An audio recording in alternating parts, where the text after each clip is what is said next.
کئی آندیاں آئی ہیں، قرمن انسانیت نے وحشت بربریت کا منہ نوچا ہے اور حیوان کا ننگا ناچ کیا ہے۔ اس میں شک نہیں کہ ہم پر مصائب کے پہاڑ ٹوٹ رہے ہیں۔ ہم مظلوم بے قصور کو فرقہ پرست نے ظلم و ستم کا نشانہ بنایا ہے۔ ہماری ماں اور بہنوں کی عزت و آب لوٹی جا رہی ہے۔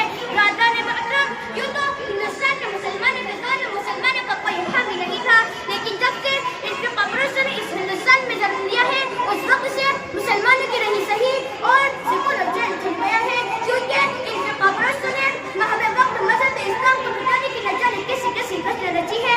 اور تو کرے کبھی فتح ماتم جیسی قتل چیز کو نافذ کرنے کا حکم ہوتا ہے، جس کی وجہ سے نیند آرام ہو جاتی ہے، جس گیت میں ساتھ ساتھ کفر بھرا ہوا ہے۔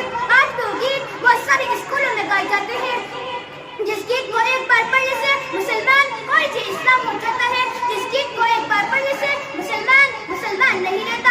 آج وہی گیت ہندوستان کے مدارس و مکاتب میں پڑھنے کے لیے بچوں کو مجبور کیا جا رہا ہے، پھر آج ہندوستان کے مدارس و مکاتب کو ختم کرنے کی کوشش کی جا رہی ہے۔ ہندوستان کے مدارس و مکاتب کو دہشت گردی کا اڈہ قرار دیا جا رہا ہے، اور سامنے یہ الزام لگایا جا رہا ہے کہ جتنے بھی فسادات ہو رہے ہیں ان کے پیشوا لیڈر اور یہ ملا ہے، اس لیے پہلے ان کو ختم کیا جائے۔ اور اس کی آسان صورت نکالی گئی، کیا مسلمان کے کسی بھی مدارس و مکاتب کو ختم کیا جائے؟ کیا مسلمان کسی بھی مدارس اور مکاتب کو بنا نہیں سکتے؟ اسی وجہ سے ہماری عبادت گاہوں پر پابندی لگا دی گئی۔ کیا مسلمان کسی بھی مدارس اور مکاتب کو نہیں بنا سکتے؟ لیکن شاید ان کو معلوم نہیں کہ جب تک مسلمانوں کی سازش چلتی رہے گی، اس وقت تک دین اسلام پر اور مکاتب و مسائل پر کوئی آنچ نہ آنے دیں گے۔ ہم تمہاری دھمکیوں سے خوف کھا سکتے نہیں، ہم تمہاری دھمکیوں سے خوف کھا سکتے نہیں، ظلم کے آگے ہم اپنا سر جھکا سکتے نہیں۔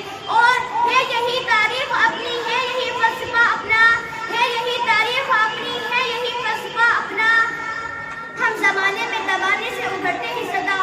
عزیزان گرامی، اگر وطن ہماری جان مانگے تو جان دیں گے، اگر وطن ہمارا مال مانگے تو مال دیں گے، اگر وطن ہماری اولاد مانگے تو اولاد دیں گے، اگر وطن ہمارا تن من دھن مانگے تو سب کچھ دے دیں گے۔ لیکن یہ نہ ہو سکے گا کہ نبی کا جاہ و جلال دیں گے، یہ نہیں ہو سکتا کہ مسلمان آخرت کو چھوڑ کر دنیا کی ترجیح دیں۔ آپ حضرات کو تاریخ یاد ہوگی کہ جب انگریزوں کی ظلم زیادتی حد سے آگے بڑھی اور انہوں نے اسلامی قلعے کو مسمار کر کے اس پر تسلیس عقیدے کی بنیاد رکھنا چاہا تھا، تو سب سے پہلے خلیفہ شاہ عبدالعزیز صاحب علیہ الرحمہ میدان جہاد میں بے جھجک کود پڑے اور افضل الجہاد کلمۃ الحق نعیم سلطان جائر کے جذبہ فکر سے سرشار ہو کر دارالعرب ہونے کا فکر دیا اور انگریزوں کے خلاف محاذ قائم کیا۔ اس بات سے ظاہر ہے یہ تھا کہ وہ غلامی کی تنظیم کے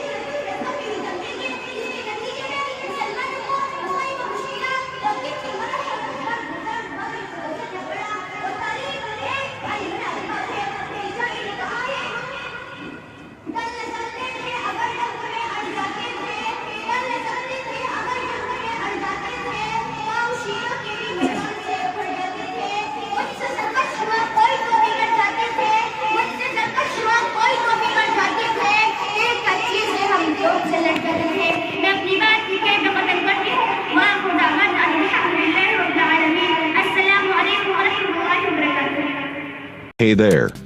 Subscribe to my channel. And also press this bell icon, so you never miss any new updates, cause whenever we upload new video you will get a notification on your phone.